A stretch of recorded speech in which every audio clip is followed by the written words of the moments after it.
Bonjour et bienvenue dans ce format vidéo pour interviewer des personnes qui ont suivi le cycle de co-développement professionnel pour facilitateurs graphiques que j'organise depuis 2021. Et le premier aujourd'hui à lancer la ronde, c'est Lionel. Donc merci Lionel de te prêter au jeu. Tu sais pas trop à quelle sauce tu vas te manger. Bonjour Mathilde, c'est avec plaisir. Et avant qu'on parle de toi et de ton expérience, peut-être juste un mot sur le contexte. Là, on parle du co-développement professionnel pour facilitateurs graphiques. Donc qu'est-ce que c'est? C'est un cercle d'entraide pour des praticiens de la pensée visuelle. Donc là-dedans, j'englobe des personnes qui font du scribing, de la captation graphique en direct, de la facilitation graphique, du sketchnoting, de l'illustration, pourquoi pas de la vidéo animée. En fait, des personnes qui utilisent le visuel sous toutes ses formes dans leur travail pour s'accompagner elles-mêmes ou les autres. Voilà. Et pourquoi j'ai lancé un cycle de co-développement pour facilitateurs graphiques? C'est parti d'un constat en début 2021, étant moi-même jeune facilitatrice graphique, je me suis retrouvée un peu bloquée dans mes questionnements. Disons, enfin, je me suis formée, j'ai lu beaucoup de bouquins, j'ai suivi des conférences en ligne. En plus, c'était pendant le confinement. J'ai rejoint des groupes sur Facebook, LinkedIn, etc. Mais au bout d'un moment, j'ai trouvé que j'étais un peu freinée dans ce qui était plus considération concrète du quotidien pour avancer dans ma pratique de facilitatrice graphique. Et au même moment, je me suis formée au co-développement professionnel. Donc, pour ceux qui connaissent pas le co-développement professionnel, c'est une méthode d'intelligence collective qui nous vient du Québec et qui est fondée sur l'entraide, l'échange de pratiques entre des pairs et qui permet d'avancer sur ces situations du quotidien professionnel. Et donc, j'ai vu là un outil pour justement m'aider dans ma pratique ou aider les facilitateurs graphiques. Donc, j'ai fait un appel à intéressés sur LinkedIn. Ça a eu une certaine, enfin, il y a des personnes qui étaient curieuses, qui voulaient tester.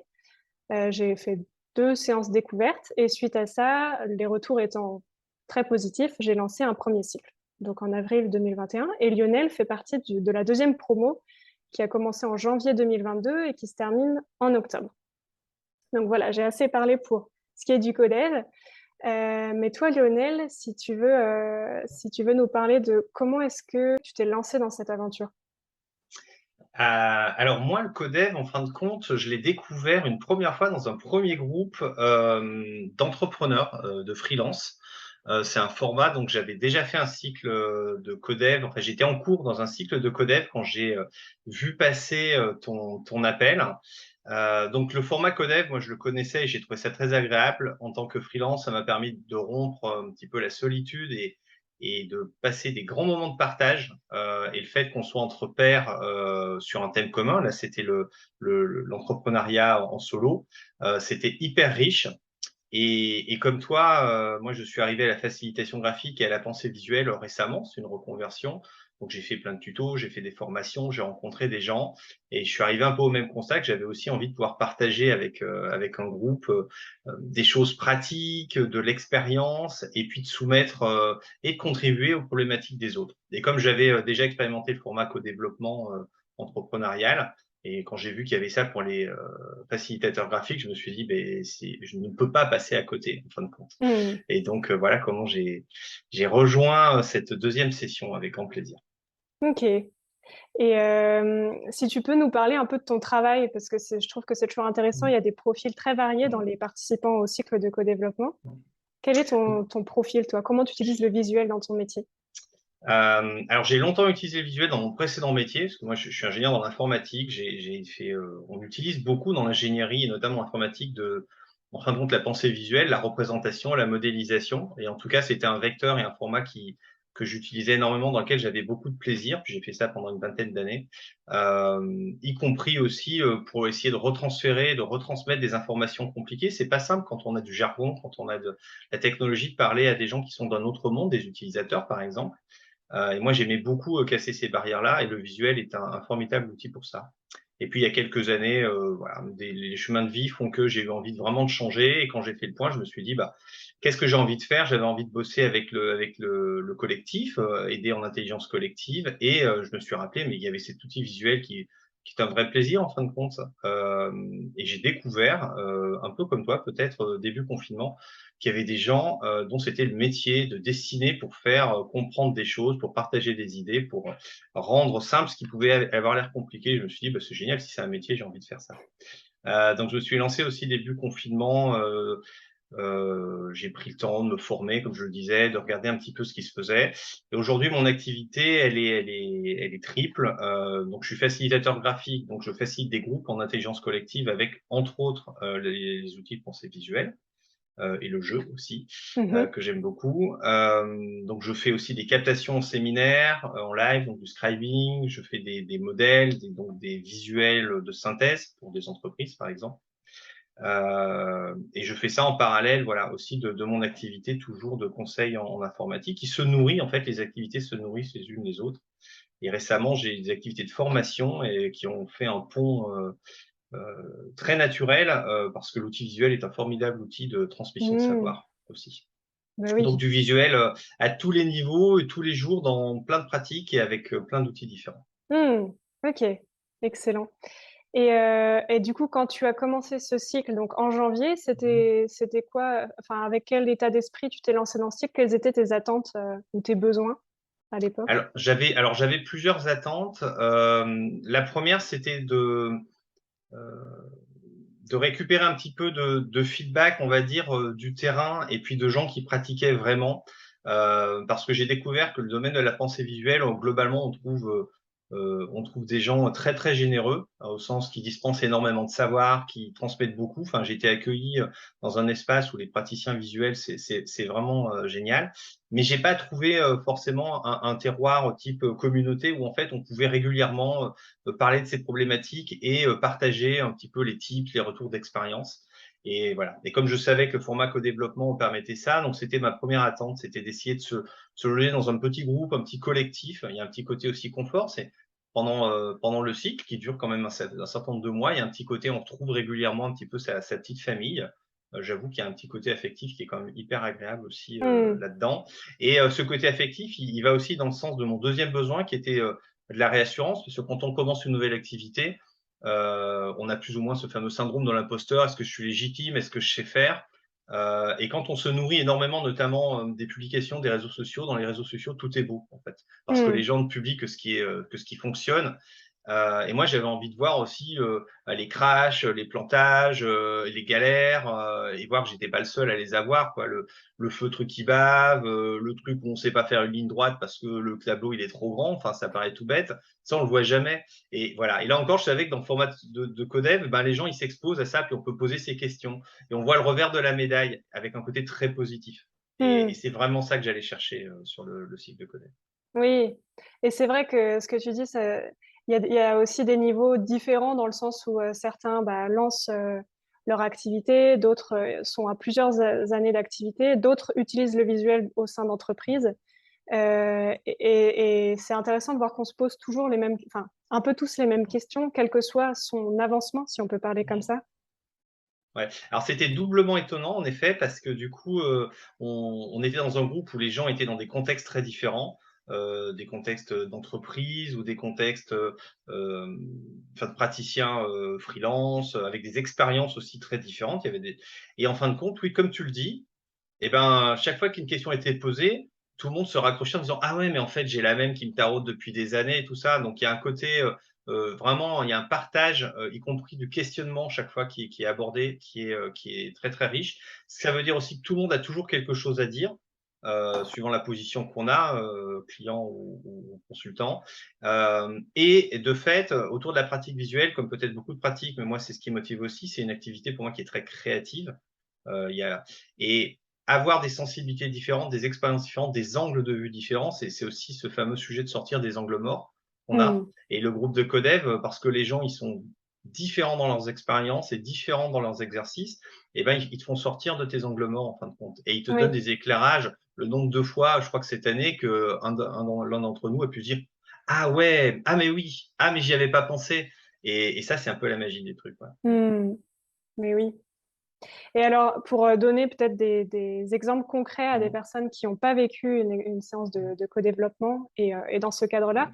quels sont, si tu devais nous partager quelques exemples de problématiques ou de projets que tu as emmenés en codev, en séance de codev, en étant client ou pas, hein, Ouais. d'ailleurs. Alors en étant client, je crois que celui qui m'a le plus marqué, c'est à un moment donné, j'étais un peu perdu dans tout ce qui était veille et auto-formation. Il y a beaucoup de matières, il y a des tutos, il y a des cours, il y a ce qu'on voit sur les réseaux sociaux. Et en fin de compte, j'avais tellement de matières, je me disais, mais alors comment on se forme au digital, à la tablette, et puis la manière de lettrer, et puis les pictos, et puis tout ça.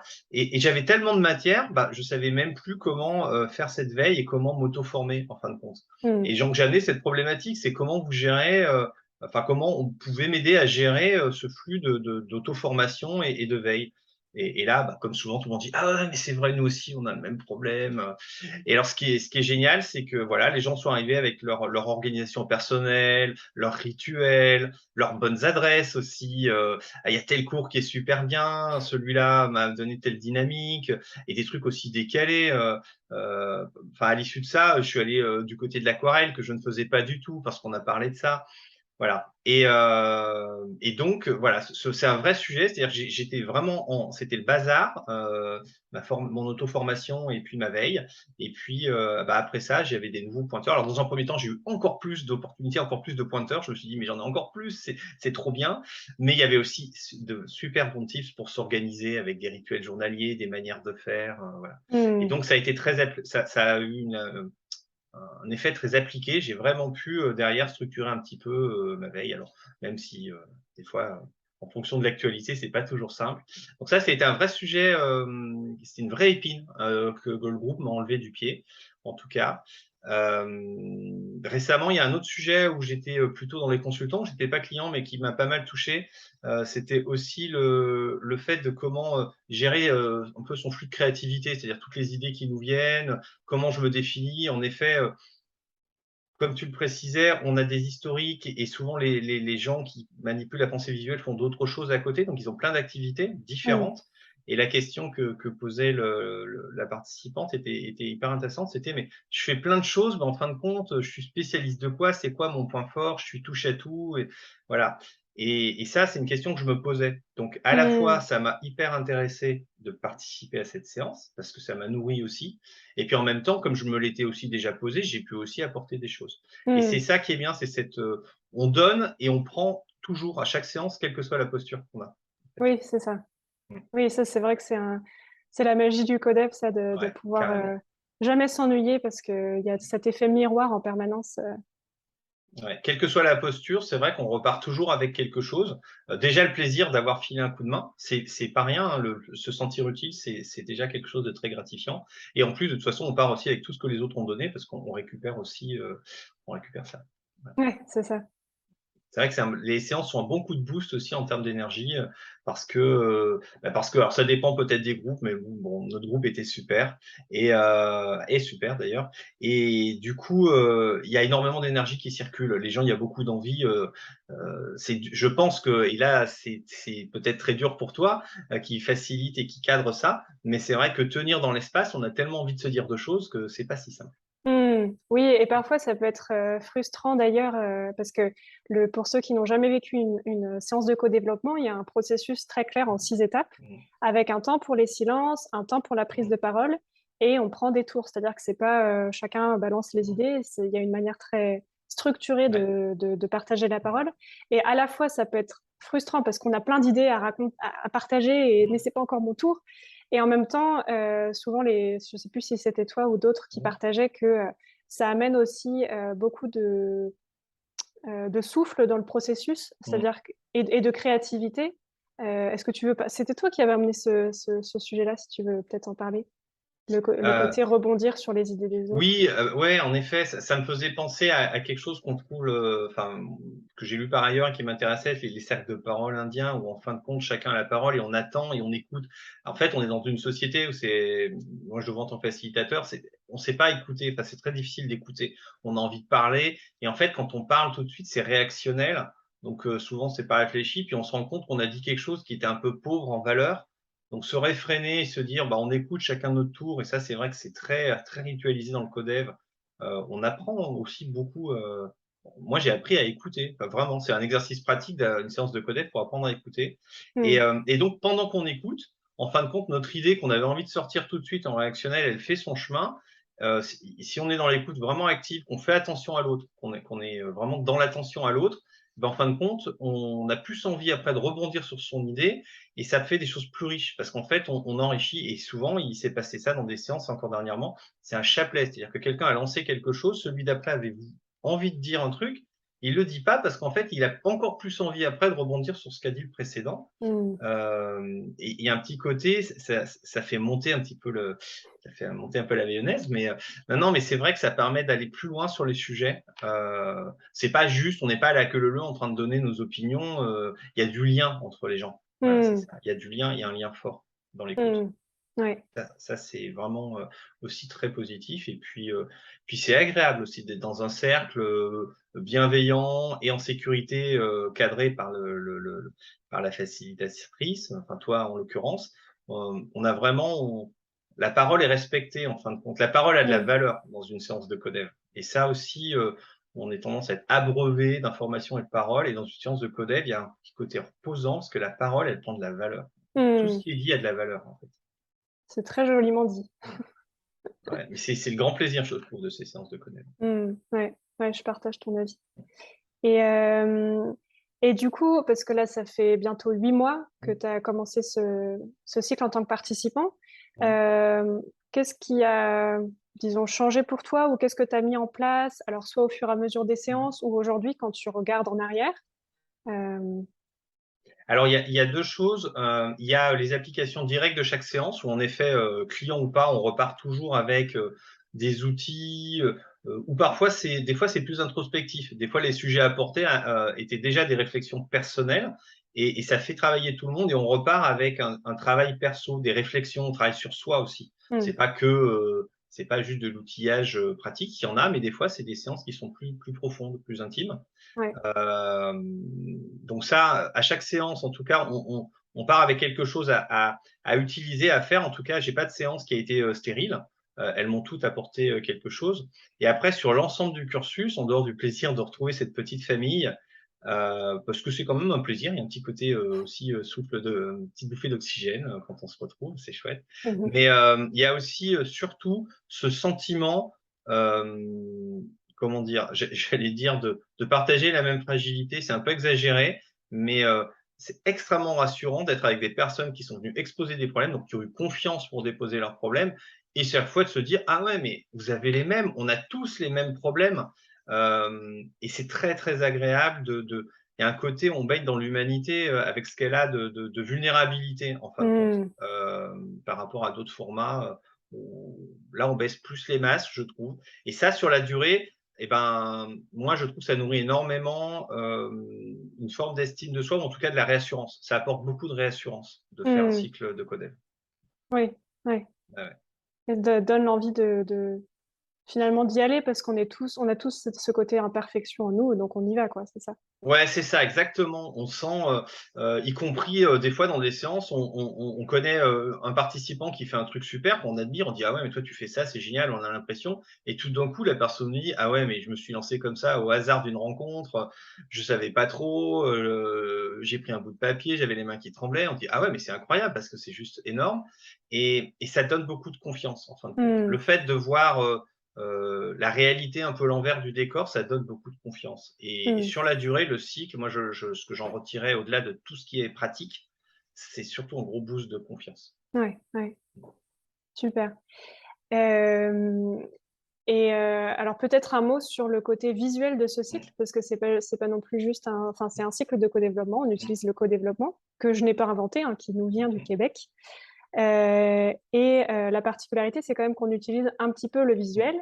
Alors, quand je dis un petit peu, c'est que on est toujours au service du client, donc il faut pas que le visuel vienne, disons, distraire le client avec sa problématique. Mais on utilisait le visuel, par exemple, en icebreaker, en déclusion et parfois saupoudré pendant la séance de co-développement. Comment est-ce que toi, tu as vécu ça ou... Bah, pour moi, ça a deux avantages.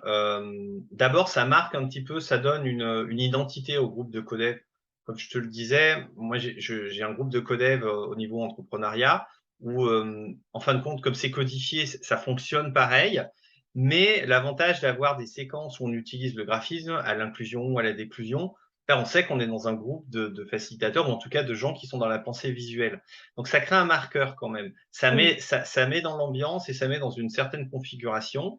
Ça, c'est le premier sujet. Le deuxième, c'est que je trouve que ça permet de réduire, enfin, d'augmenter la proximité, puisque il y a ces moments de partage où chacun est avec son crayon, et donc c'est comme quand on partage une activité commune, je sais pas moi, du théâtre, la belote.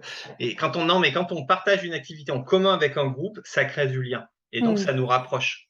Et puis troisième, j'avais dit deux, mais j'en ai trois. Troisième avantage aussi, c'est quand même ça nous permet de pas perdre de vue que les sujets, ils sont autour de, si ce n'est directement du visuel, mais de l'activité autour du visuel, parce qu'on a envie de partager plein de choses, et puis les gens, ils sont hyper riches de tout. On pourrait venir parler d'un peu n'importe quoi.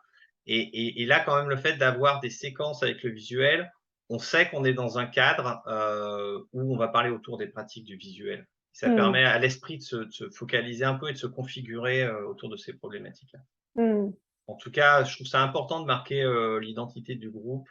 On sait, ouais, on sait qu'on est en partage avec des gens qui vibrent pour la même chose. Il y a un petit Oui, côté passion commune qui est quand même hyper agréable. oui, c'est ça, ça c'est fort et de voir les étoiles dans les jeux, dans les Ouais, yeux de tout ouais, le ouais, monde quand on partage ouais, ouais. ce sujet.